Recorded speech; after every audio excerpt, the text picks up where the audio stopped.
All right. Good evening. Good evening. Come on in. Grab a seat.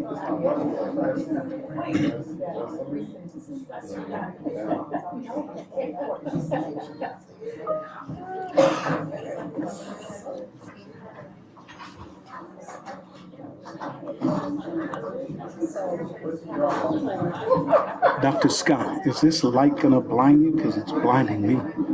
You're gonna be okay? There's a light that's, you'll figure it out. All right, we're gonna go ahead and get started, everyone. If you could please come on in and have a seat.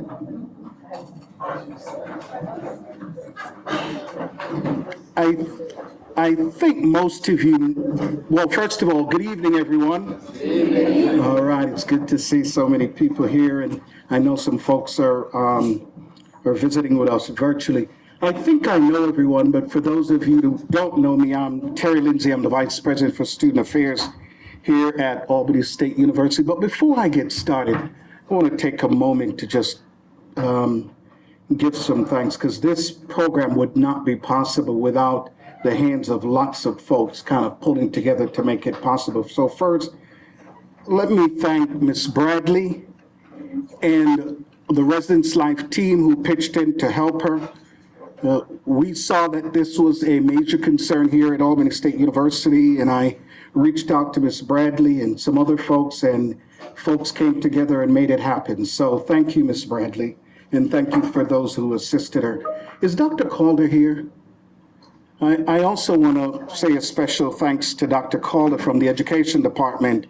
I also mentioned this program to her, and Dr. Calder said I have the perfect person for you, and so she recommended our speaker. So we're grateful to her as well.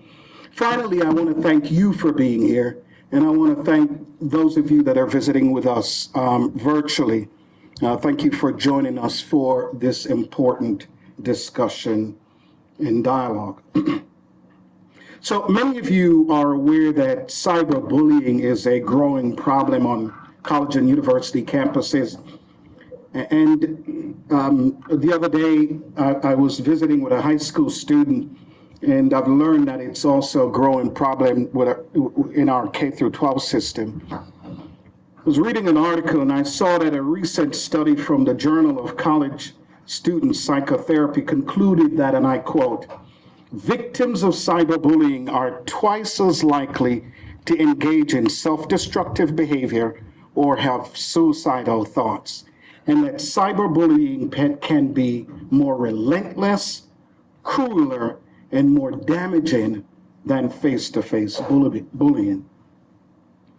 About a month ago, my cabinet colleague and I, Dr. Wendy Wilson and I, served as a panelist for an academic competition at the Boys and Girls Club in Albany, and the participants had to present about an issue or problem impacting high school students. Believe it or not, all of the finalists talked about cyberbullying and noted that it's becoming a major problem even at the high school level. And of course, you know, we have seen our fair share of cyberbullying here at Albany State University. And it is my opinion that more work remains to be done to bring greater awareness about the harmful impact cyberbullying has on students' success and their experience. So to help us kind of explore that and dive into that, look at this topic, we've invited Dr. April Scott of the University of South Carolina to share her research, and hopefully Dr. Scott to offer guidance in how to address this concern. In a moment, Ms. Bradley will come forward. Ms. Bradley, by the way, I didn't say this, Ms. Bradley is the Director of Counseling and Student Accessibility Service. In a moment, Ms. Bradley will come forward to formally introduce Dr. Scott, but before she does, I'd like to invite Mr. Scott, to come forward. He has some announcements for some of you in here. So, thank you.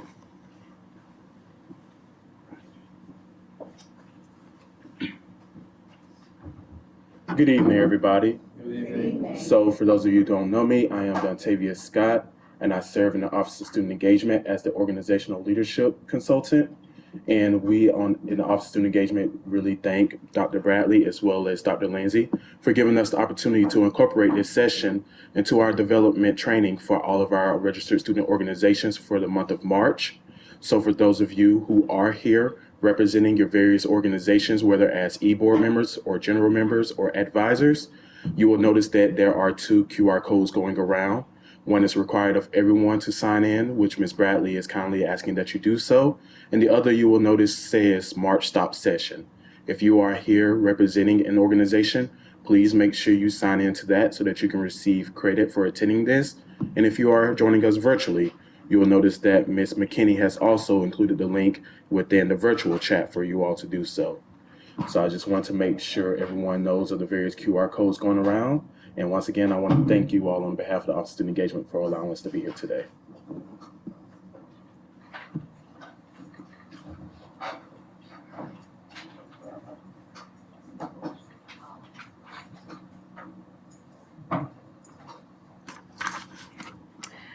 Good evening. As Dr. Lindsay said, my name is Simone Bradley, and I serve as the Director of Counseling and Student Accessibility Services. And so it's a pleasure for me to introduce our speaker for the evening, Dr. April Scott, who is going to talk to us about the important topic of cyberbullying this evening. Dr. April Scott is an educator, researcher, and therapist with an unshakable passion for normalizing mental health and helping clients find their inner strength and increase their resilience on their journey to wellness.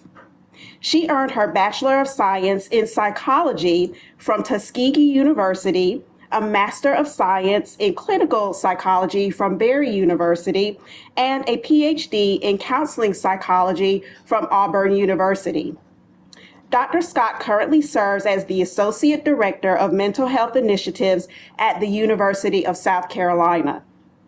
She is responsible for decreasing public and personal stigma surrounding mental health conditions, coordinating mental health outreach, training, and education to faculty, staff, and students, and working with campus administrators to improve students' mental health and well-being, and promoting a culture of positive mental health on campus.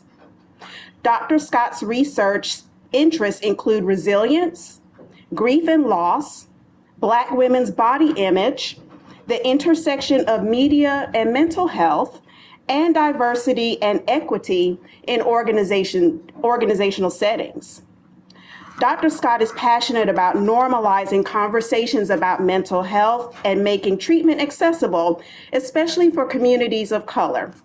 She uses her expertise as a psychologist, educator, and a creative to influence her work in a way that makes her programs informative, interactive, and exciting. At this time, please join me in welcoming Dr. April Scott.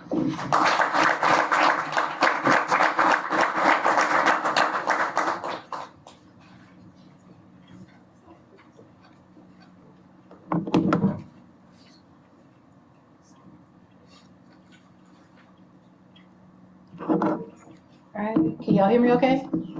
All right, good evening, y'all. I am Dr. April Scott, she, her pronouns. Super excited to, make sure I'm not getting feedback, super excited to present to you all about a very important topic. As Ms. Bradley shared, one of my passions is not just talking about mental health, but specifically around examining barriers to what's keeping people from living their best lives or their best selves. So this topic is right in alignment with that. My dissertation was actually on the influence of rap lyrics on Black women's body satisfaction. So I love looking at the relationship between the media that we consume and how it makes us feel, or the influence that it has on how we think about ourselves. So a little bit about myself, as was stated, I'm an educator, researcher, administrator, procrastinator, all of those things. Originally from Birmingham, Alabama. This is my first time at Albany State, which I was trying to figure out why, considering went to Tuskegee, and I know we play y'all. Y'all lose to us, I mean, not all the time. I don't know the stats, but do we most? I don't know if y'all reliable. I feel like y'all y'all a little biased, but sure, that's fine. We win in the classroom. That's where it matters. We all winners. We all, not over y'all. I said we all winners. Y'all, okay, let me say that again. We win in the classroom. All right, so thank y'all for having me. So I titled this "How the We Affects Me," honestly, because I heard DeVal and his wife, they titled their book "We Over Me," and I thought the title was a great spin on that because yes, cyberbullying, I'm going to give you all the data and the stats about it, but I think the way that we understand the relevance and why it's so important is because of the we factor. So yes, it affects people individually, but what affects one affects all of you. And I think the more you understand how sharing one post here, putting this in a group chat, putting this online, it's not just going to be limited to you. Everything has a ripple effect, and understanding how that is always going to come back to you. One thing we had in our registrar's office at Tuskegee was a mural, and it always said, "I am because we are." And that used to confuse me probably up until my senior year, until I was like, oh, I get it. I am who I am because of who we are as a people. And thinking of how our actions individually affect us collectively is going to be extremely important. So let's get started. Couple of house rules. Make sure that we respect each other's perspective. I want you all to talk back to me. It just makes this go by a lot faster, makes it not feel like you're in class. You do not have to wait until the end of the presentation to share. So if something comes up that you got a word on your heart, just raise your hand. I want to hear back from you.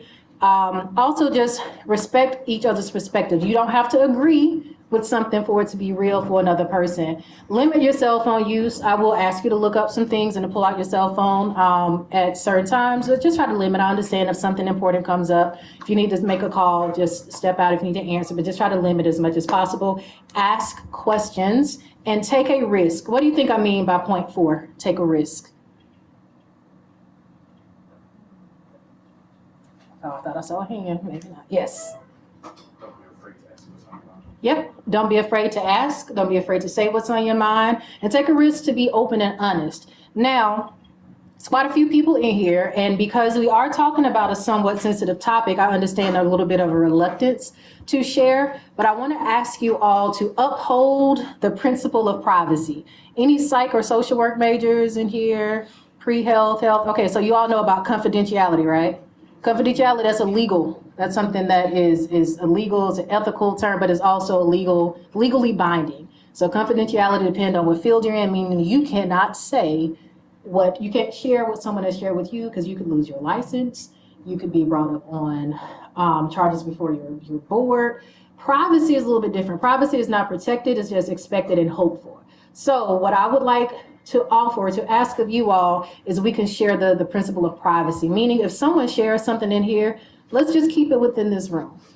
So if you feel like sharing, also let's limit names. You know how it is more than likely that you know somebody that the person has talked to. So if you want to share an experience, that's fine, but let's try to limit the name so that we can also respect somebody else's privacy. So these are my house rules. Is there anything you think I'm missing up here? It should be up here that I'm missing, because it's your house. Y'all let me come in here setting rules. That's cool. I like that. No? Okay, let's keep it going. All right, if you have pen and paper, pull it out. If not, you can use your notes app on your phone, because I want you to keep this. So let's take a few minutes. I want you to think about your legacy. So when I say legacy, when people call your name 10 years from now, right here in the front, tell me your name. Tarisha Bryant. Tarisha? Tarisha Bryant. Tarisha. So when someone's like, oh yeah, Tarisha, class of 24. I remember her. She was, what do you want people to say? What do you want your legacy to be 10, 15 years from now? Because you will leave a legacy on this campus. And I promise you, time goes by very quickly. I will have my 20th reunion in a few years. It goes by very fast. What do you want your legacy to be? So take a few minutes, write that out.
Got about a minute left.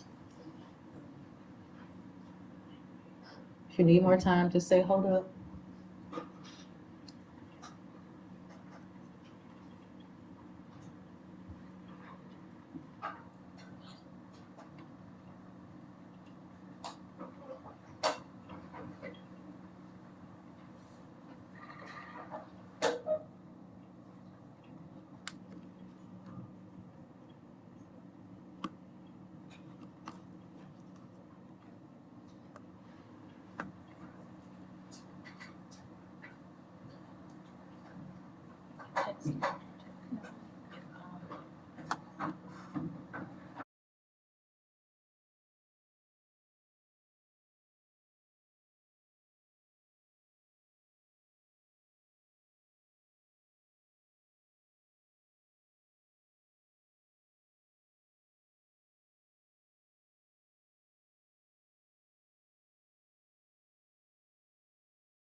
Okay.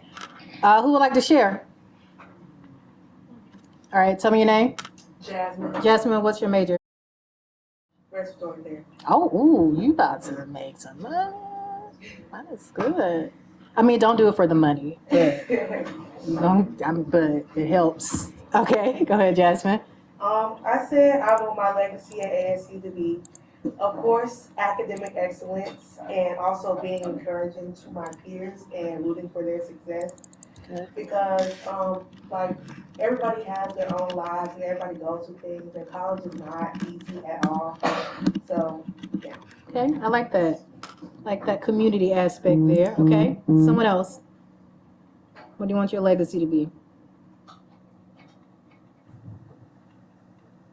Yes. I wrote that I want my legacy to be issues that affected you change for those interested in healthcare sciences. Nice. Okay, good. It's a good feel. So affecting change. So a little bit of community, academic excellence. I'm here, two more people.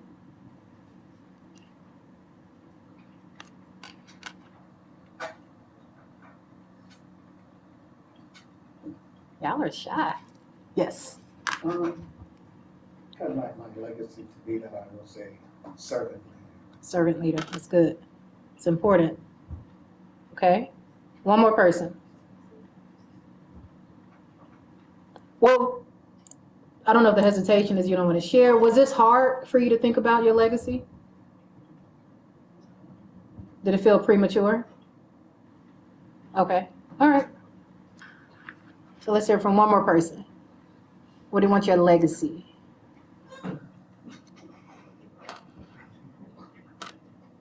Yes. I wanted to give the students an opportunity to share, so I waited.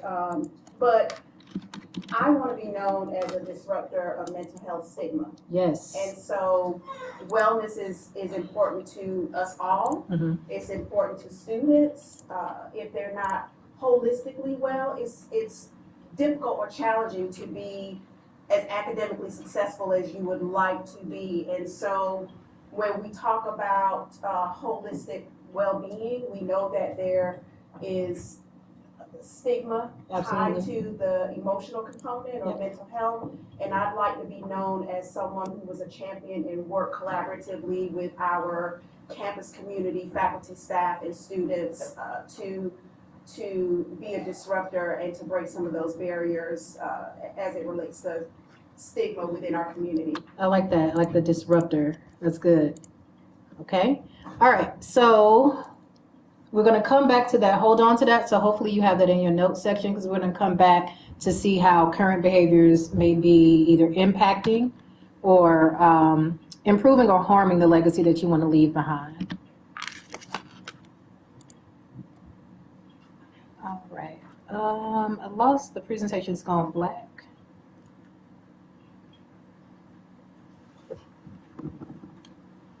So on the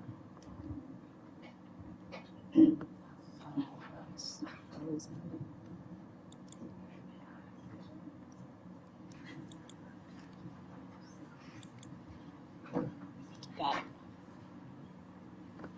Thank you.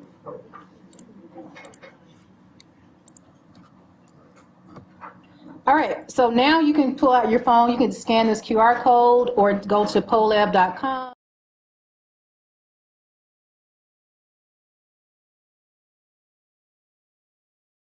It's special to you. Give me a second and I will change the screen so that you can see your responses. Let me know if you run into any issues with the page.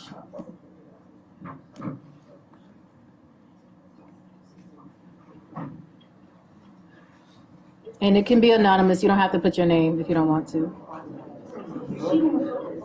What happened? It can be anonymous. You just exit out and go back in. No, listen. Exit out and just go back in. You can skip putting your name in, or you can just stand 10 toes down and whatever you're saying.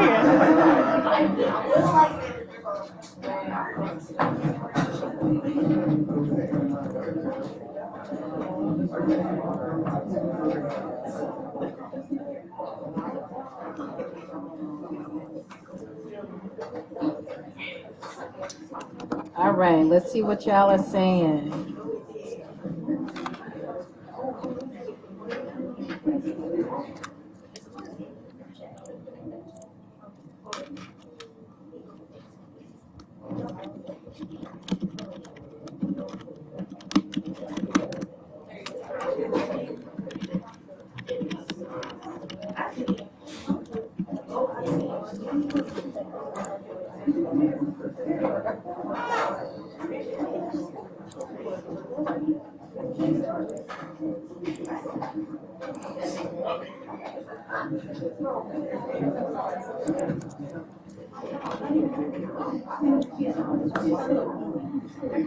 All right.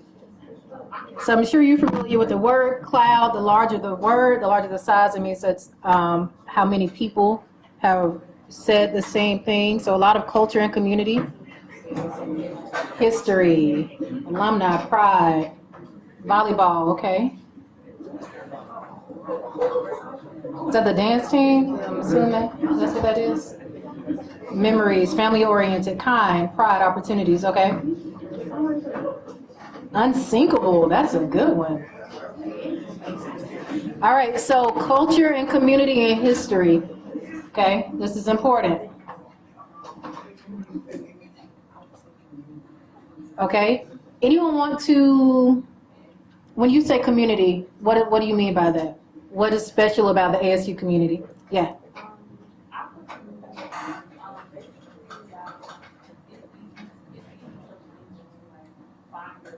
Yep.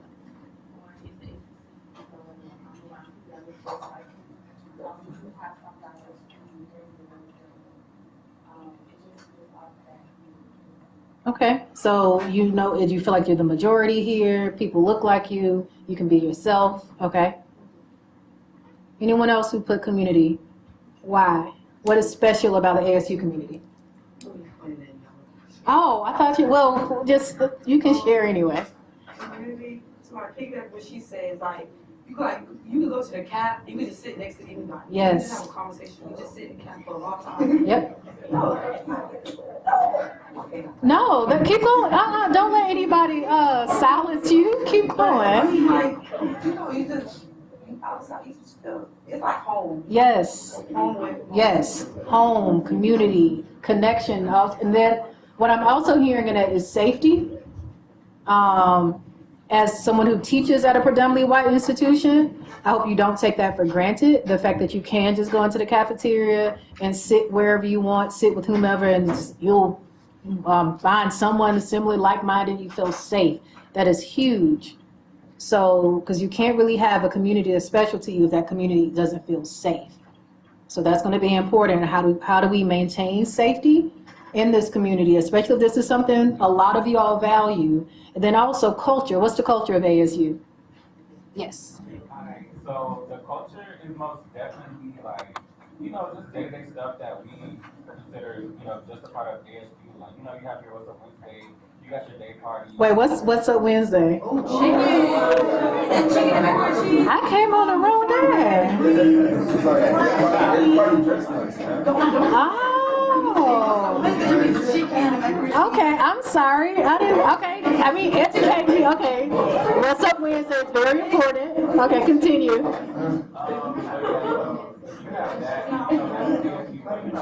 Hold on. I can't hear. Speak up for me. So you have it at ASD, but other schools have their own variation of like, what's up with thing.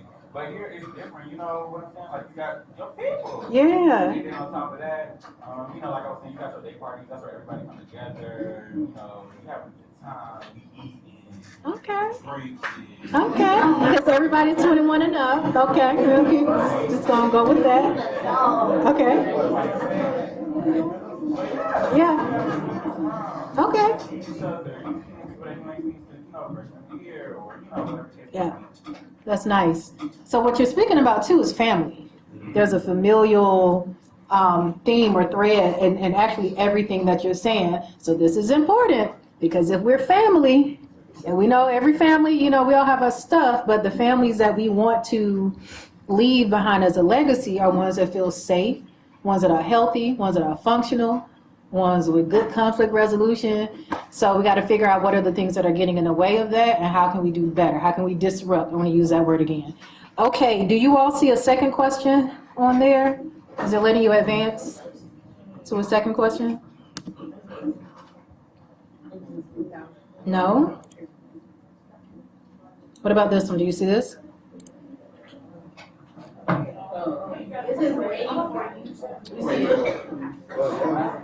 Okay, somebody see you, because...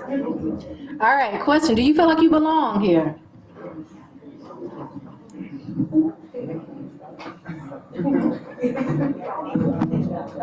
This is important, because I think sometimes, especially when you're having a great experience, you assume everyone else is also. So we got to keep in mind, all experiences aren't universal.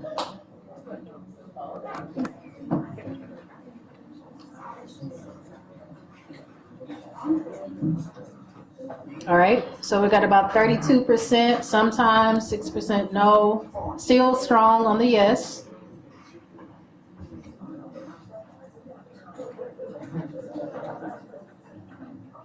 Okay, let's go to the next one. Oh, sorry. Next question. Our current society is too sensitive. Or society. There is no neutral. I am forcing a response. Pick.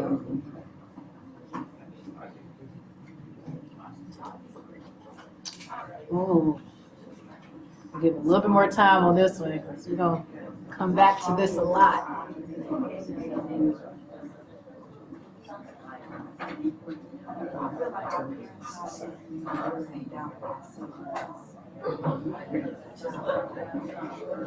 feel like current society is redundant. Where are my English majors? Is that redundant? Is that repetitive? Maybe? No. Oh, okay. That's a good question. How do you define society? So when you read that, how are you defining it? Okay, so the word like globally, okay. So what now? I would just say what's going on around the world. Okay, so kind of a global definition. That's important. Good clarifying question. Wow, 50% strongly agree. What's evidence of this for people who strongly agreed or agree? Why do you feel this way? Yes. I say social media. What about it? That's when everything really go down. Everybody getting their feelings and when they express their feelings online and stuff. And you got people just coming at them or Yeah. stuff like that. Okay. Okay, so social media provides a avenue where everyone can share, overshare, and respond. A little bit too much. One thing about social media, this is not really part of the presentation. Our brains were not created to take in this much information. Our brains are plastic, meaning it can adjust and adapt, but just from a functional sense, it was not created to constantly be bombarded by other people's thoughts. So when you think about Twitter or TikTok, or specifically Twitter, things where you're having to read, it's the equivalent of walking around with voices in your head. So when you think about the amount of time you're spending on these sites, because when you're reading in a voice, right? So if you're on these social media sites for hours in a day, that's literally someone talking to you or communicating you. And our brains just were not created to handle all of that. It's going to take a while to adapt. So that's also why consistently across the board, most research shows that the more time you spend on social media, what do you think, higher or lower about your feeling about yourself? Do you think you feel better or worse? Worse. Exactly. Negative correlation. More time. And it across the board, 13, 14, all the way to adults. Yes. Also, one thing that I think that has everyone kind of off balance with how sensitive society is the political platforms in America alone. Certain media outlets have kind of forced you to draw allegiance to the right or to the left, good, bad, or indifference, and whatever is going on is just magnified 100 times more, which also cause you to feel, hey man, maybe we're just too sensitive about every statement somebody makes or everything that's going on. Yeah, and the algorithm is created to keep you on there, and they've learned that the way to keep you on is to show you stuff that's going to piss you off, to show you stuff that's going to make you reactive, because then you just going off, right? So, like literally Facebook, they figured out that if we show you things that's going to kind of get you fussing or interacting or increasing engagement, you're going to spend more time on the site. So we're going to push those posts to the top of your feed. We're going to make sure you see kind of the controversial topics, because that means you're going to stay on our site, on our platform longer. So now, again, think of how much time you're spending. You're in a constant state of reactivity the more time you're spending on. Let's do one more, and then we're going to get to the presentation. I think I'm going to skip one. Oh, nope, skip that. Let's go to the presentation. I had a video, but I may come back to that just for the sake of time, just to give you an example of cyberbullying, but I'm going to skip that. Come back if we have time. So I love definitions because this makes sure that we are operating from the same lens. So bullying, by definition, is a form of aggressive behavior in which someone intentionally and repeatedly causes another person harm, injury, or discomfort. Cyberbullying is willful and repeated harm inflicted through the use of computers, cell phones, and other electronic devices, right? So basically bullying through an electronic form. So that can be social media, texting, group chat. So let's pull out some words here. We have harm, injury, discomfort. Also intentional is an important piece. I also have here, in the next slide, we're going to talk about state laws. It's also important to know, what does the law state about bullying? Because you may have committed some crimes and may not even be aware of it. So based on research on cyberbullying, research indicates that 41% of individuals have experienced cyberbullying. That includes offensive name calling, purposeful embarrassment, physical threats, stalking, and sexual harassment. As many as 67% of young adults between the ages of 18 and 29, so that's pretty much the majority of you all in here, have experienced cyberbullying, which has been tied to problems in school, depression, and in some cases even suicide. So we're talking about 67% of a population between 18 to 29 have experienced cyberbullying. This is a big issue. So this is not some like DARE program we're just trying to check off a box. There are consequences for this, and it's a very prevalent issue, even though it's not spoken about maybe in the language of cyberbullying, because it's kind of insidious. So I'm not going to read all this to you, but I want you to see Georgia's code around bullying. So their definition of bullying is an act that is any willful attempt to threat to inflict injury on another person when accompanied by an apparent present ability to do so. So the threat as well as the present ability to do so. Any intentional display of force, such as would give the victim reason to fear. So if the victim has reason to fear or expect bodily harm, you can be considered being a bully. Any intentional written, verbal, or physical act which a reasonable person would perceive as being intended to threaten, harass, or intimidate. Then you have all of these clauses. Causes another person substantial physical harm. Interfering with the student's education. This is where you fall in. Interfering with the student's education is so severe, persistent, or pervasive that it creates an intimidating or threatening educational environment or has the effect of substantially disrupting the orderly operation of the school. So there are legal implications to bullying and cyberbullying. It's not just, oh, we want you to be good people, absolutely, but we also don't want you to get a record for something that's unnecessary, that can be avoided. So here are some stories that highlight the severity and also the implications or the consequences of cyberbullying. So with the Pinellas, this was one, I believe someone had uploaded a video of her getting beat up. She was in a fight, she lost, and the video was being circulated around the school, and she eventually committed suicide, died by suicide. Another student, someone, I think it was revenge porn, someone shared some unflattering photos being passed around the school. Another student out at Rutgers, his roommate had hidden a webcam in the room and to catch him kissing another male student, and posted it on Twitter, even hosted like a live viewing party. 3 days later, student jumped to his death. Also, 5 reasons suicide is on the rise in the Black community. Uh-oh. Again, it's okay. Just step out if you need to use your phone. 5 reasons suicide is on the rise in the Black community, according to a psychiatrist. 1, increasing stigma. We've also seen an increase after the pandemic. We were already in a mental health crisis. Pandemic hit, everything shot up. So we are not immune to the impacts of bullying. We are not immune to suicide. When I was in school, especially in the beginning years, suicide was thought to be a white man's disease. Something white people do. Black folks don't know about suicide. Not true. Actually, young Black males are one of the highest rates the increasing rates we're seeing in populations around suicide. Suicide falls into the top leading deaths for college-age individuals. Where do you think it ranks? First, second, third, or fourth? First. Second. First is accidents. Second leading cause of death. So which means it's one of the most preventable deaths is suicide. So keep some of these numbers in mind, because I want you to understand just the prevalence and how serious this is. Any questions about this? Okay. So cyberbullying is particularly dangerous because it's anonymous.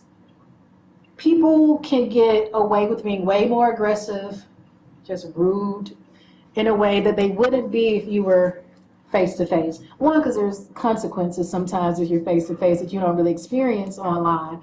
But cyberbullies can hide behind an anonymous username and bully someone who might never know the source of their torment. This anonymity can embolden those who would never dream of bullying someone in real life, and given this power, can create more future targets. So the reason why this is one of the reasons cyberbullying can be worse than bullying. Can anyone think of other reasons? Why would cyberbullying, how could it be worse than, yes. Oh, sorry. I'll come back to you right in the yellow and then we'll come back. Go ahead. You're constantly seeing it since you are constantly on your phone. Yep. So there's the prevalence of it. Yep. So that persistent is always there. Okay? Yeah, that's what I was gonna say. The internet is forever. So like, Yes. even if you may Yep, so the permanence, the persistence.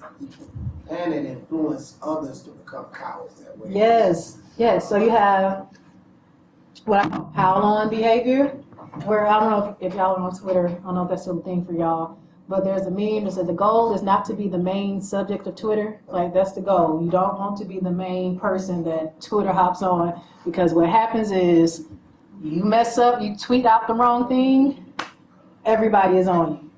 Even if they don't really care, but it's like, uh-oh, let's run to this thing and see. Anyone else have thoughts about, yes, in the back? It also creates trust issues. Absolutely. So if I don't know who it could be, you could be my BFF, my best friend, we do everything together. Yes. You really the person. Yes. Running around putting dirt on my name on the internet. Yes. So not just trust issues, but now you're existing in a state of paranoia. Because you don't know who it could be, so it's going to be hard for you to have that family, that sense of connection, that sense of belongingness if you're constantly looking over your shoulder. Good. All right, so some of the common tactics of using cyberbullying and why it's so much worse than regular bullying is often sharing of photos and videos. So this could be nude videos, it could be revenge porn, nude photos, fights, other embarrassing content. And this is also becoming more prevalent now that it's so easy to upload. This is becoming a common discussion I'm seeing now of it's not okay to take pictures of people and post them online. Folks are just minding their business.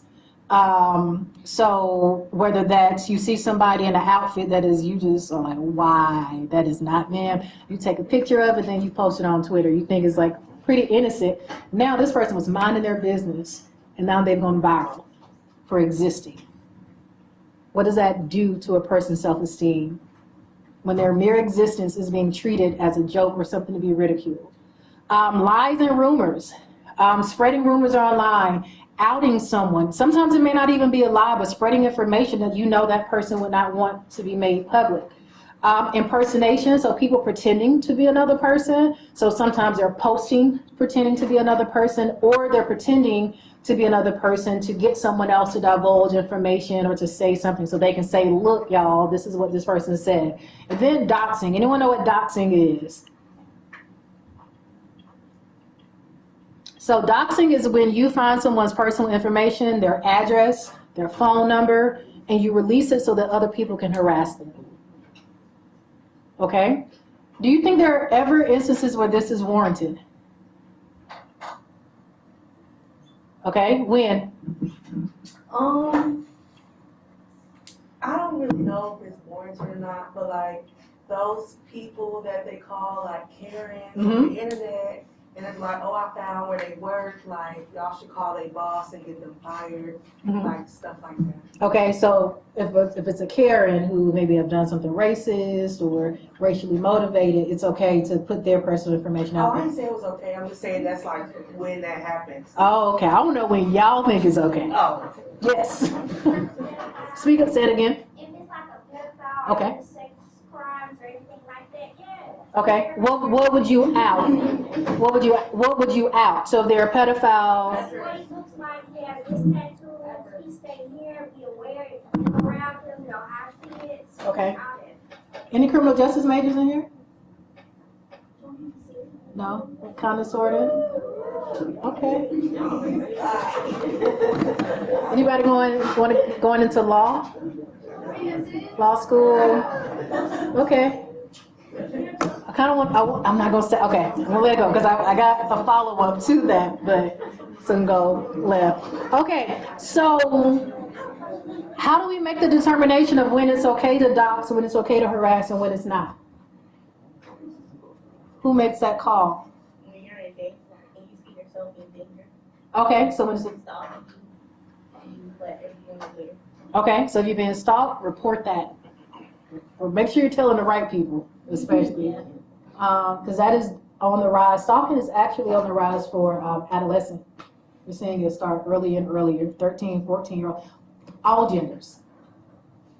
It is not discriminating on who's doing the stalking now. It is almost becoming equal. Okay? Yes. To go back to her point though, because Which one? Where she said it's okay to post if you Yes. know of a pedophile, et cetera, et Yes. cetera. Okay. If you know someone Yeah. who is trying to lure an underage person, I think that's where she was going. Okay. Is that okay to post that that person's a creep or committing a crime? I think you want to be sure. That's what I would land on. That you want to be sure that that's what's happening, and then you want to notify the police. Because sometimes what happens is people want to take the law in their own hands, and now you created something, and if you have no proof that that's what that person is doing, you may be causing more harm than good. So educating the community around, hey, did y'all know this website? You can go and see who's registered sex offenders. So that's one way to do it where you're not personally putting out somebody's information. Now, if it's a matter of safety, you want to make sure that the people you're telling are the ones who need to know. If I'm in Columbia, South Carolina, it really doesn't do me any benefit to know what's happening in Albany.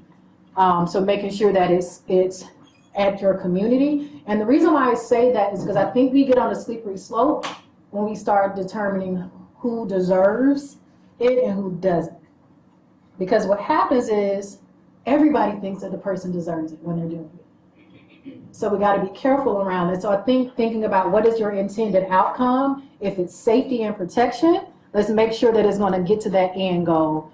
So awareness is one thing, but how do we complete that circle? And the reason I was asking about the criminal justice piece, because of course pedophiles, yes, but even with sex registry, people are on the registries for different reasons. It could be a person was 16, their girlfriend was 14. I don't know how many of y'all from the Deep South, but that is not that uncommon sometimes. Parent got upset, that person could end up on a register considered a sex offender.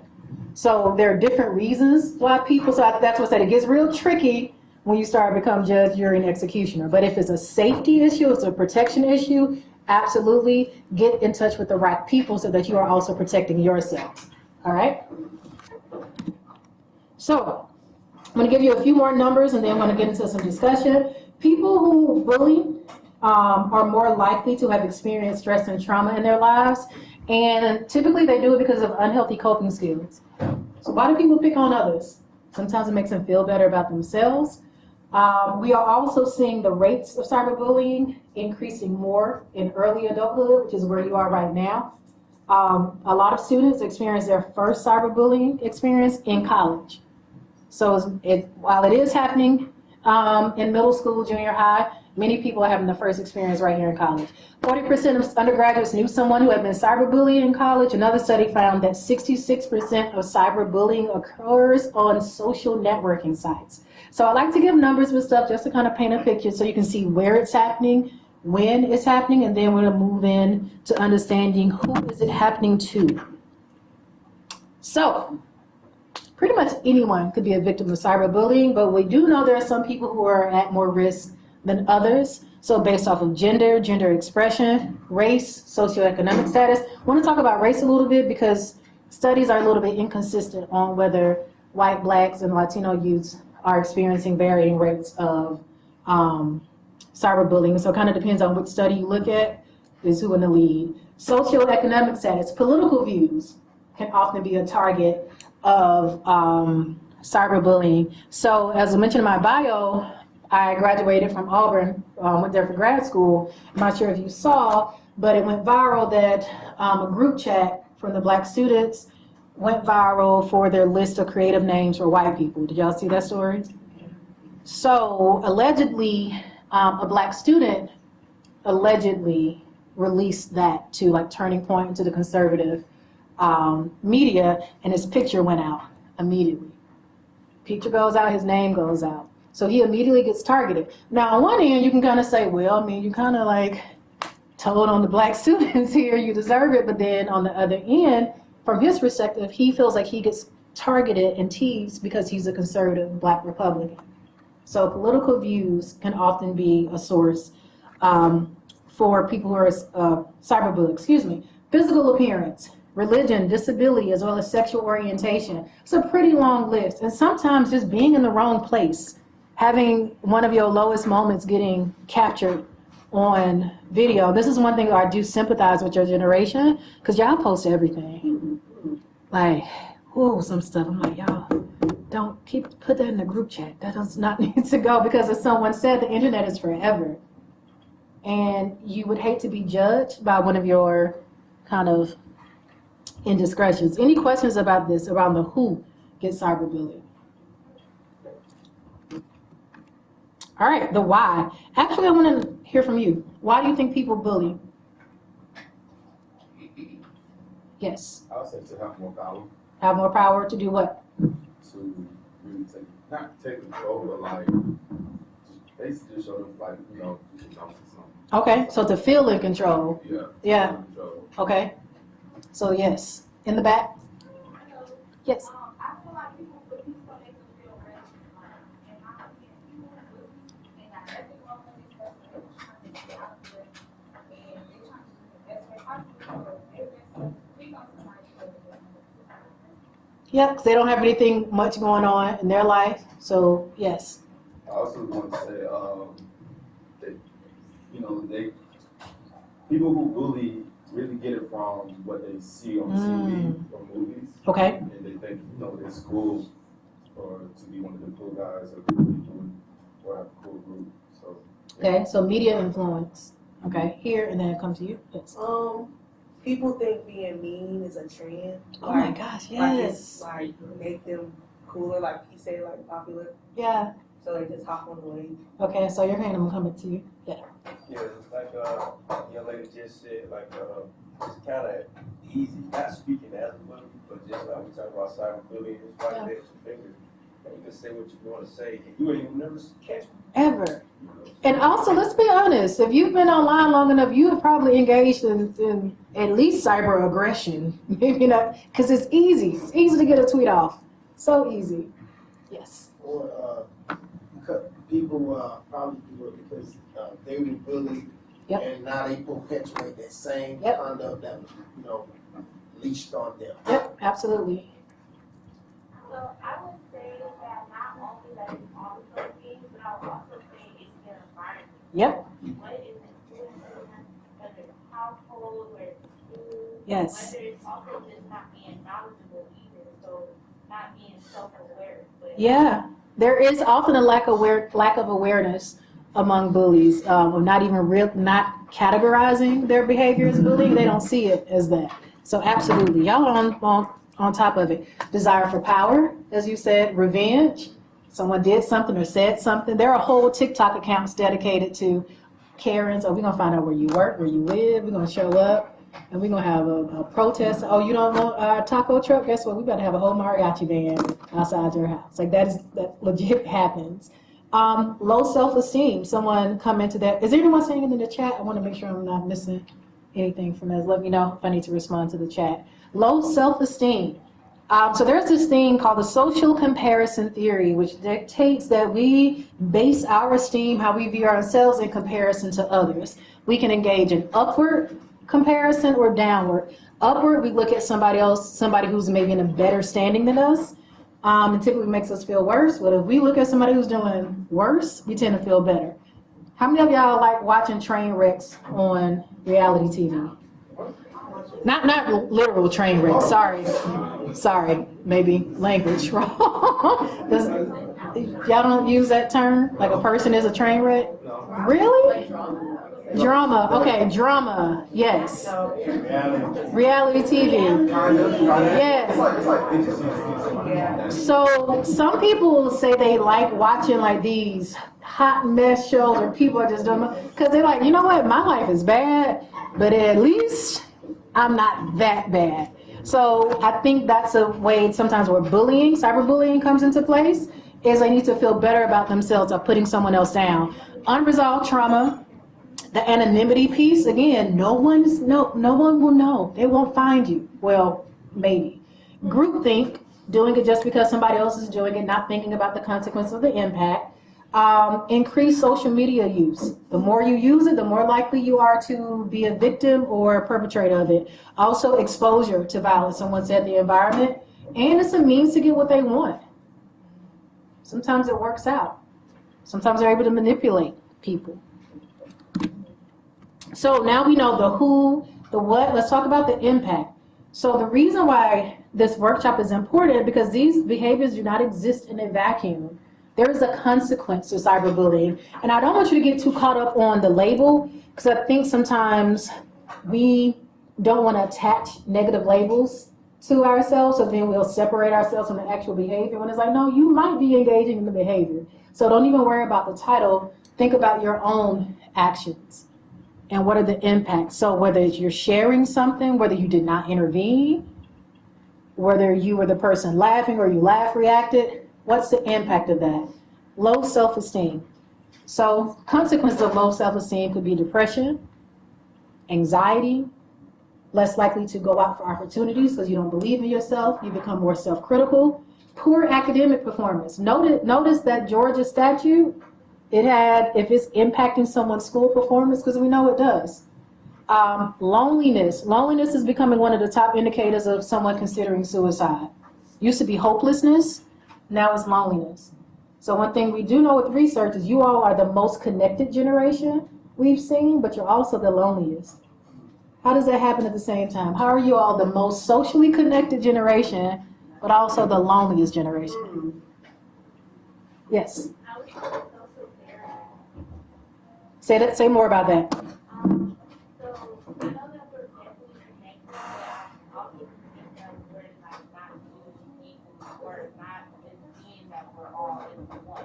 Yeah. And then I'll also say the space in between. So if we're on social media, it's 3 miles and miles away from that person. Yeah. Or we could be right next door to that person. You never know there's space and opportunity between. So it's just the barriers that we have. And then it can also be the barriers that we have that are turning to some can confuse them as boundaries, but not setting the right actual boundaries. Good. That proximity piece is important. Also, the depth of the connection. So yeah, you could be connected to someone across the country, but what's the depth of that relationship? And also not practicing those social skills. So you can do it online, but then when it comes to in person, ooh, that phone rings. Text me. How dare you call me? Right. Okay. Emotional and psychological distress and suicidal ideation. It's just a fancy word that means someone is thinking about suicide. It's easier to inflict pain and suffering on others when you don't have to look them in the eye. Tell me what you think about that quote. It's easier to inflict pain and suffering on others when you don't have to look them in the eye. Come here, don't come here. Okay. Like, it's easier to cyberbully because you're not doing it in person. You said, like, you can just click like a comment and say it, and someone said like they'll never catch you. Yeah. Yep. Anybody ever made somebody cry before, like intentionally or unintentionally? That hurts, right? You're like, whoa, I did not mean to do that. Wait, what? Okay, so when you ask that, you mean like the good way or the bad way? Either. Oh, okay, I didn't good way. Okay. Yeah, I'm sorry. Come to you and then I'll come to you. I would say that Speak up just a little bit louder. I would say that it's easier to do it because we're all emotional beings, so it's not you're not able to see someone's reaction and allow their reaction to you. Absolutely. Can keep you distant from it. Now. Yeah, I was gonna say something. Yeah. You know why slurs were, one of the reasons slurs were created? Why one of the easiest way to disrespect someone is not to call them by their name, because it dehumanizes them. Call you female versus a woman. Call you boy versus a man. I give you a nickname even though you didn't tell me to. All those things puts distance between me seeing you as a whole person. So same thing with online. I don't really get to see the consequences of my actions. So it's easy for me to pretend like, oh, it's just jokes, because I don't know what's happening on the other side of that computer. So we have to remember that what goes out, it lands. It's going to hit somewhere. It doesn't just disappear. Yes. I think what's so, interesting with this generation in social media is the retweet or repost factor. And what's concerning to me as a clinician and a student affairs professional is that some students are not even realizing or understanding that they are inflicting pain Yes. on others, and they are disrupting their peers' academic wellness. They are a disruptor. They don't even know it. They are actually, and you said this earlier, you know, they are interfering with the students' education, and they're Yes. disrupting the orderly operation of the school. Yes. So they just kind of haphazardly posting and retweeting, not realizing that you have a tremendous impact on somebody Absolutely. else's well-being. Like, Right. the impact is there, and so that's what's the most concerning and damaging to me, is when you don't even realize how you're contributing to somebody else's, Absolutely. not only their emotional well-being, but their academic well-being as well. Absolutely. Have any of you been made aware of the impact of cyberbullying, whether someone you knew, you've seen it firsthand or maybe secondhand, but you've had to kind of sit in it and see what happens when someone is a cyberbully? Yeah. Many things happen on Instagram, just creating a different account for their other people. Yep. Like, that's so common on Instagram. I know it's not a massive thing, but it's even the smallest thing will affect people. Yeah, you mean like creating fake accounts? Oh, wow. Yeah. Yeah. Because I think I want us to really sit with the impact that it doesn't just go out into the internet and then disappear. It lands, it hits, and it has a consequence. And often the person on the receiving end, they're not only experiencing it, but it's very lonely. So when people are bullied in school, usually there are some witnesses, or maybe some people that say, you know what, don't worry about it. I got you. But when it's happening online, there's isolation. Some people don't know. You're less likely to tell other people. So you're experiencing all of this in a silo, which is why it's so dangerous. So not only the pervasiveness, where when I was in school I got bullied, but when I went home, well, my brother bullied too, so it's a different time. But it went away at 3 o'clock. It was over. Whereas now it's constant. It's constant. It doesn't go away. So think about, what is that doing to the psyche to a person, and how can you disrupt it? Because that's what I want you all to be thinking about. All right, we're almost done, I promise. So I want you to get in a group of 3 where you are, and I want you to reflect on this question. What is your responsibility in all of this? It's a heavy word. What is your responsibility in all of this? Get into groups of 3, 4 if that works better, and discuss amongst your group. Mm-hmm. What's your responsibility against stopping it, challenging it, disrupting it, ending it? What's your responsibility?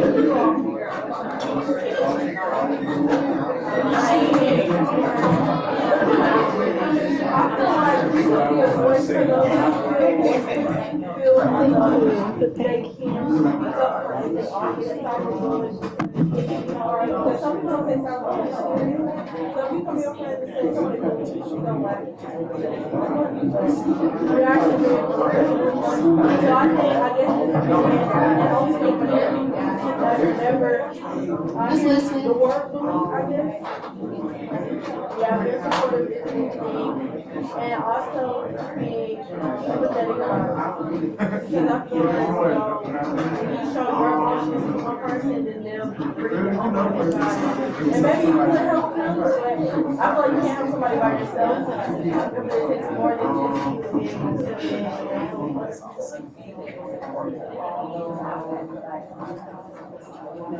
me personally, just because you need to know about yourself and see how your actions are so you can the next person. But you know, some people, they don't care about how other people but I feel like they don't care until it actually happens to them, and then it makes them change their perspective about what they were doing to feel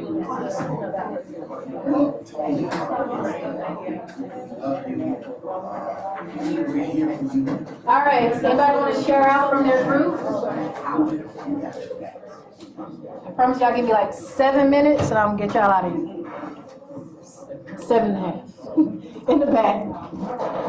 Yes. Yep, just or project. I think we spoke about and we spoke about different things, but our responsibility for anything is if something happens, the first thing we should do is talk to someone and let them know what to do next. Because that is really important. As a student, I don't know everything. I mean, I am still learning things. I'm trying to, capture different things. But you are the person or someone who is like more superior to me knows everything. So I wouldn't take any action. I would go to someone and ask, hey, what's the next step? Yeah, that is action. That's action. Good. Someone else. I like what you said. Can you share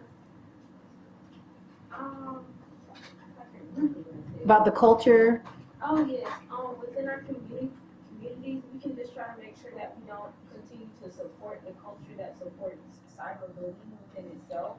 So then, starting from that smaller scale, we can kind of build up to a larger scale to kind of get people to stop doing it as much or thinking it's okay for them to kind of do that. Good. Good. So what you? Yes. Okay, I think, well, my group and I, we think our responsibility is to be supportive and take it serious. Yes. Because, like we were telling Ms. Simone, when our friends come to us, like some things they say, we'll just laugh at it and like brush it off. But it could be serious to them. Like if somebody just came, like if she came up to me, she's my best friend. She came up to me, she said she getting bullied. I'm like, bro, you gotta be, you're not serious. Yeah. So I think we should take it, more serious because I don't know how it will affect her. Yeah. Or vice versa, she won't know how it affects me. And I was saying that we should confront whoever is doing it, because they need to know about themselves and see how their actions are affecting the next person because they don't know how it feels unless it happens to them. Yeah, that's good. Yes. Oh, I'm sorry. Come to you, and then we'll come to you. Yes. And I'm just reading some of the comments from the chat. That someone said, silence the bullying can be the position of being complicit, so it's important to call it out. And Ayana Mitchell said you should always say something if you see or hear someone being bullied. So those are just a few comments from the chat. Yeah, that's good. I like that. Silence is complicit. Complicitness, yeah. So I said with that group that I'm actually on both sides of the spectrum.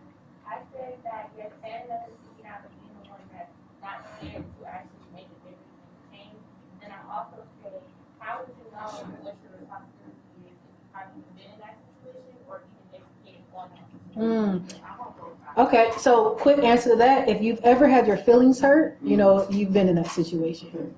It's just at a lower level. So imagine what you felt when someone hurt your feelings, but then multiply that by 50. Because now everybody gets to see it. So that's a point of connection. Yes. I like what you said both sides, but I also think it's very important to know that taking action about a situation is also not doing like cyberbullying yourself as well, like making sure you're not involving yourself in that situation. Yep. As well. Yeah. So I love that you said that let's talk about intervention real quick, and I got 3 more things and we're done. So bystander intervention is this concept of how do we get more people who are seeing things to do something. And there are different types of interventions. One of the levels of intervention, you're doing it right here. Showing up to things like this, being educated, learning more about it. That's a form of intervention. All interventions is not like beating up the bully, because then now we're just going to cause something else to happen. So coming to things like this, so stopping it before it starts, that's a level of intervention. So how do we affect the culture? How do we think about our legacy ahead of time? How do we think about our digital footprint ahead of time before we respond to something? Think, okay, do I want my future employer to pull up this tweet one day? Because we can find stuff very easily. There are agencies that are contracted with, and they will pull up your entire history. Secondary prevention or intervention is intervening in existing violence, so providing a supportive response to prevent reoccurrence. So this often happens at the policy or the admin level. How do we enforce some consequences? What are some policies we can put into place? So it might involve intervening in a high-risk situation so that violence doesn't later occur. Then you have the third level of prevention, which is reporting the incident to the right people. Also, one thing that I want to hear more of is support the victim, because sometimes you don't know who's doing it, right? Because it's anonymous. You don't know. So instead of focusing on the perpetrator, how do you wrap your arms around the person who's being harmed? How can you put yourself in between some of that so that they can know we don't care. Yeah, we know this and we don't care. What do you need? How can we support you? We got you. Turn your phone off. Matter of fact, we're going to block this account until we figure out what's going on. And as a matter of fact, when you do that, you render the bully powerless. Yes. When you do that. Because the more you respond to the bully, you're reinforcing, you're giving attention. Just kind of what they want. So the more you can ignore, you can still call out as appropriate, as safe, but don't forget about the person that's being harmed. You want to make sure that they're getting the support. So these are the 4 Ds of bystander intervention. Bystander intervention is a concept often in intimate partner violence or domestic violence, when you see things out, but it can also be translated to cyberbullying. But the 4 Ds are direct, distract, delegate, and delay. So recognizing a potentially harmful situation or interaction and choosing to respond in a way that could positively influence the outcome. So you may have seen us on TikTok. There's this video where a girl has been in a bar and a guy's approaching her and she's visibly uncomfortable. Another girl comes up, didn't you go to Mays High School? And she like, yeah. They don't know each other, but she distracted because she recognized that something was going on. She didn't confront the person because that might have put her in an unsafe situation, but that was a way of intervening. So the ways that you can do that in the cyber world, that sounds so old school, cyber world. On the internet, notice the event, appraise, meaning assess, figure out what's going on, take responsibility for helping. Responsibility is a key component. That's why I asked in that question, what's your responsibility? Because if you don't feel like this is a part of your responsibility, you're not going to act. So that goes back to what's the legacy you want to leave here? What's special about this place? And is that your responsibility to keep those things in the same condition that you found it? So if that's the case, what's your responsibility for helping? What's the appropriate intervention? Maybe it's supporting the person. Maybe it's simply, I'm not laughing, I'm not going to share this thing. It stops with me. I'm not sending this on. Or I'm going to say, all right, y'all, you know we don't need to be sharing these. Let's leave this here. And then implement the intervention.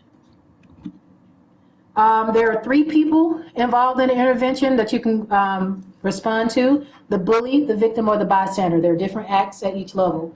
You can respond to the bully, but sometimes you may not know who that is, but we always want to make sure that we support the victim. Really quickly, how many of y'all seen this quote, or not a quote, but this statement? Rooting for everybody black. All right, so fictive kinship. Fictive kinship is a term from the sociology world. It's basically about the connections that people have to folks who are not related by blood or marriage, but you feel like family. So it's kind of like, this is very common in Black and Caribbean, and even Latin households. This is why when one of us wins, we all celebrate, right? Also, when one of us loses, we're like, man. But it's this sense of connection. And that is a key component of why HBCUs are so special and so powerful, is because of this fictive kinship, because you see yourself in one another. The success of the whole is dependent on the few. So that means the psychological safety of the whole is dependent on the few. So that 20 or I can't remember the specific number, the people who said they sometimes don't feel like they belong, got to figure out why. What's going on? Because that's going to impact the whole experience. So if your administrators are saying that we have a problem on this campus with cyberbullying, that means that there are people on this campus who are being targeted for whatever reason, and that's going to have a negative impact on their emotions, their behavior, their psychological state, and it can have some serious consequences all the way up to suicide. And that's not something that you want on your consciousness.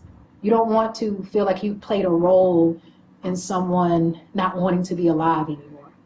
So part of that culture that you all spoke of before, the things that makes this place special, that's why intervening is part of your responsibility here. Is it roasting or bullying? I want to hear from you. How can you tell the difference? What's the difference? Do y'all say roasting? I really struggled because we called it cracking when I was growing up. Y'all still say cracking? Cracking off of it? Jiving, jonesing. What do y'all say roasting? Yeah. Joking? Okay, I could not figure it out. I'm not hip, sorry. Yeah. You said what's the difference? Yeah, how do you know the difference? Okay. I feel like roasting is like harmless jokes, but bullying is like picking on somebody's insecurities. Like, you could be roasting like, boy, look at you, like, what you got on? Yeah. And that's your friend, but like, if you know they're going through something and they can't have the best, and you picking on them, then that's when it's like get to bullying or like something they insecure about. Like if they got a lazy eye and you saying, "Oh, look at your lazy eye," like that's bullying. That's not roasting. Right. Okay. So intentionally causing harm, the relationship you have with the person. Okay. What else? Do you think there's a fine line? Yeah. Yeah. Speak up a little bit. Okay, so this is just my opinion. I don't feel like there is a difference. I do say that it does depend on the situation and the context of it, but there really isn't no difference because you're still picking on insecurities or you're still picking on someone, I would say flaws, the things that they feel that are flaws. So I don't see that there is a difference. Yep. I know sometimes it can be joking laughing matter, but that's not a joking laughing matter. That Yes. So it depends on the recipient. The recipient makes the call. Here, and we'll come to you. I was gonna definitely say I agree with that, and then also I feel like for me personally, like the people I was raised with, like I have military parents, so I kind of have a tougher skin. So I feel like knowing that too about that person. So like someone closer to me also, like if I know it's like my friend, constant, I know I can joke around with her, but it's somebody that like, I don't talk to as much. I'm not gonna say this. Yep. So relationship. I think there's a slight difference though. I played ball growing up, and at times, you know, your coach or your principal may make a joke, say, Tony, you fumbled that ball at the one. The next time we're gonna get you some super glue all week in practice. And you know, it depends on the person, but I think if you're jiving a person or laughing and that person is laughing with you and can take a joke and not be too sensitive. Yeah. Because you said earlier, you know, we live in a very sensitive society. Yeah. And if you're laughing together and not laughing at that person, that is a difference. Right, and if they're responding back, because sometimes they're laughing because they're like, they're crying when they get to the car. Yeah, but if it's an exchange, but you all brought up points, relationship, what you're saying, but it's still teasing. So yeah, go ahead. To piggyback off of like what he said, you never know. Yeah, they might laugh during the moment, but behind closed doors, they might be crying. Like, why you did this to me? Yeah. Yep. I feel like the vibe also matters too, because you can sense when somebody's vibe is off. So if you constantly, in your mind, you're thinking, I'm just playing. Yeah. But if you really look at their body language, I feel like you can tell. I just understand that. Okay, my phone is responding to you. Vibe. Okay. And also the setting of where y'all at. Where y'all, yep. Sometimes it's okay to roast, but roasting can turn into bullying without it being known. Yeah, because you hit on somebody's their sore spot, so it's tricky. So I often think about, why is it funny to you, right? So he doesn't know I'm telling this story. I have to tell him later. So y'all know Pastor PMJ, McClure. So I went to junior high school. Oh, I have to tell him I'm telling this story. Mike and I roasted each other every day in the cafeteria lunchroom. It's so funny because he's like a pastor and a gospel singer. I'm like, ooh, wait till you get big. I'm telling all the jokes, and it was just our thing. And then one day he cut a little too deep, and we had to have a talk afterwards. But it's funny seeing him now, like preaching. I'm like, wow, we went at it but it was in good taste, and we knew each other. We would laugh about it after the fact. And when he knew he crossed the line, he stopped.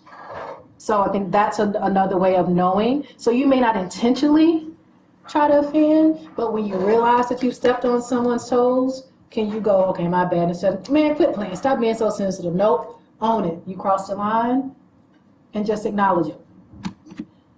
All right, so what do you do when you're the villain in someone else's story? Ownership. Yes. Own it. Hold yourself accountable. Doesn't feel good? Yeah. Apologize for what you did. And Yes. Apologize. Oh, I'm sorry, maybe you feel this way. Apologize. Take the if. Take the if. If there's an if in it, it's not a real apology. Own it. You got to sit in it. Sit in that discomfort, because if you try to rush out of it, you become defensive. And you try to make excuse your way out. And sometimes just saying, you know what? I hear what you're saying. This is hard for me to hear, but I appreciate you telling me this. I'll do better. Yes. ask like why and like how they're feeling that way so you can understand their point of view. Good. And so it won't happen again. Good. Can you help me understand what I did or what did I say exactly that hurt you? Good. I really like what you said, that piece on if. 'Cause Yeah. a lot of people don't realize that 2 letter word Yep. changes the whole complexion of that apology that Yep. you're trying to make. You just erase it. Same thing with a but. Anything after the but, you just erase everything before that. I'm sorry I did that, but now you just erase it. Own it. Ownership is a big piece of it. Holding yourself accountable. Because we've all been the villain in someone else's story. That's why I want not to be so fearful of like being labeled, but just pay attention to the behavior because we've all done it. We're human. But you can correct it. You can be mindful of it so you don't do it again. And you can also apologize when it's brought to your attention. So think about what does your online activity look like when you're in a healthy space versus unhealthy. Just I want you to go back. Think about a time when you know you weren't doing well mentally. What does your online behavior look like? What your posts look like? Do you notice a difference? Okay, I'm not gonna lie. It'd be real when, my grandma be saying the government be looking at your phone.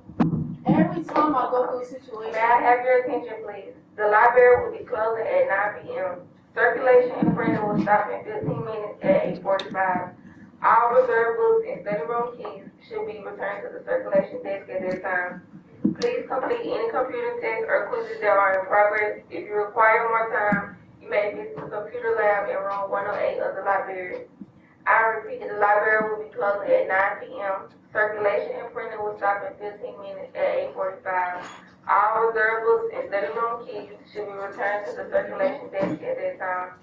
Please complete any computer tests or quizzes that are in progress. If you require more time, you may visit the computer lab in room 108. Let me tell you how you just said the government be listening and then his voice came down. I was like, whoa, she right. When I be going through stuff and I get on TikTok, the exact scenario I'm going through, it'd be the first thing I look at and I open TikTok. I be like, oh my god. Yeah. I heard TikTok on their policy stuff, or if you agree that they can like go and look like do the things you can type it on Google and stuff. So that's how they go before you pay. Yeah, all the information is once you sign the terms of agreement, you saw that information has been sold. But pay attention to how you engage online when you're not in a good space. Because I also think sometimes the cyberbullying is coming because you're not in a good space. And when you're not doing well, everything is pissing you off, you're irritated. And so that might be a sign for you. You know what? Maybe I'm going to put the phone down today because I detox. Let me go read a book, Netflix binge. Yes.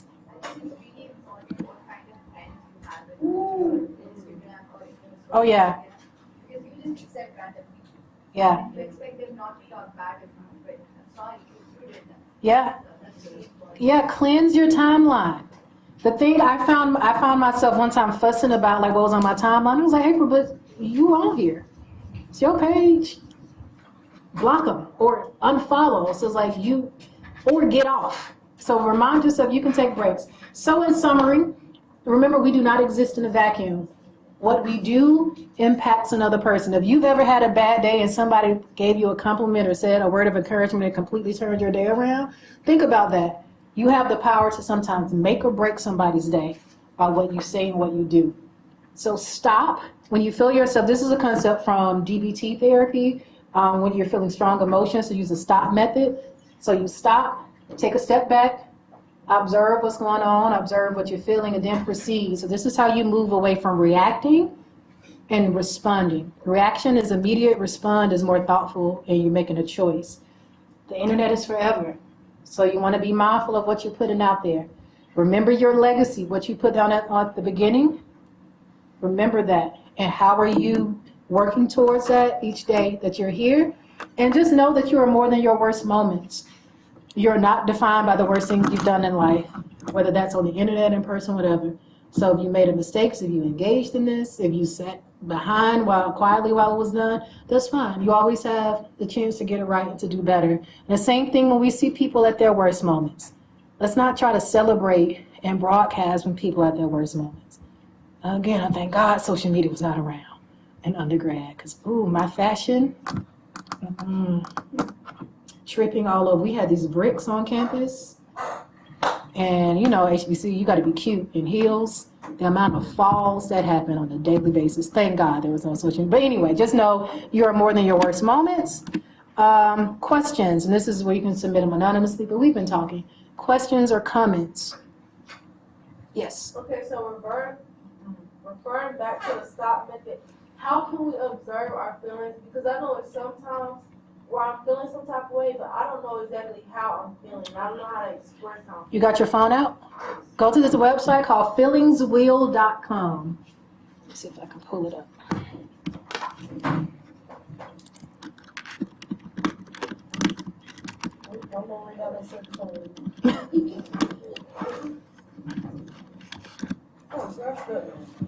This is one of my favorite tools to use. I use this in therapy. I use this for myself.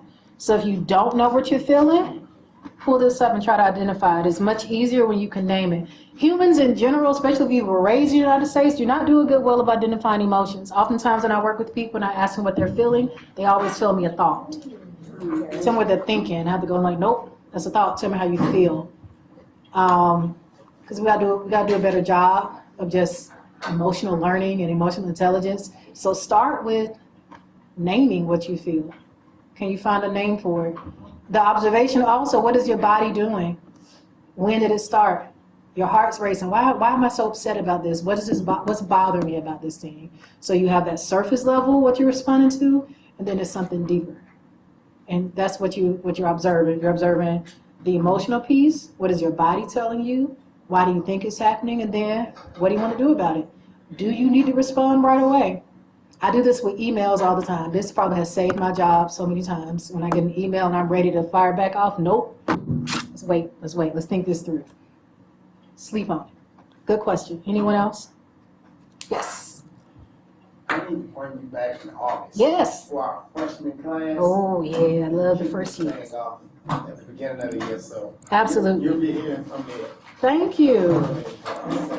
Thanks, y'all.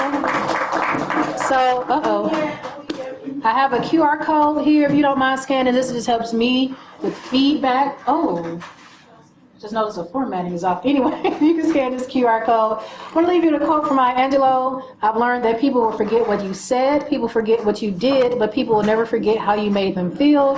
Go forth and try to make someone feel good this week. Thanks, y'all. I know it's late. I appreciate your attention. I think Ms. Bradley. Oh, y'all, hold up for a second. Y'all I know it's late, but I think Ms. Bradley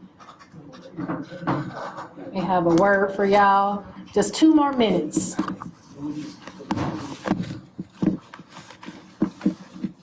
We're not going to hold you too much longer, but thank you for your patience and your cooperation. Thank you, Dr. Scott, for an enlightening and engaging presentation on the important topic of cyberbullying. We hope that all of you that have joined us in person this evening and those that are in our virtual audience, including our special guests from the Boys and Girls Club in the Dougherty County School System, found it to be informative and of value not only to you but to others that you know. I know I personally found the workshop to be very, very informative, and the topic really generated some robust conversation. Hopefully it has you walking away thinking about some things. And so there's a couple of things that have stuck with me. One of the takeaways that I hope you take away with you this evening is what is the impact on others and the consequences as a result of cyberbullying, and how can we as a community, not just a campus community here at Albany State University, but the community in general in which we live and operate, how can we intervene and be disruptors, and how can we affect the culture? So those are some of my takeaways. And so on behalf of the Division of Student Affairs and our Vice President of Student Affairs, Dr. Terry Lindsay, we have a small token of our appreciation, and we just sincerely thank you, even though she is from Tuskegee University. We sincerely appreciate your time and just sharing all of your knowledge and expertise with us today. So thank you, Dr. Scott. Thank you for those that were here. Thank you for our virtual audience. Thank you so much. Thanks, y'all. Be safe getting back to your dorms. Thank you. Good night, everyone.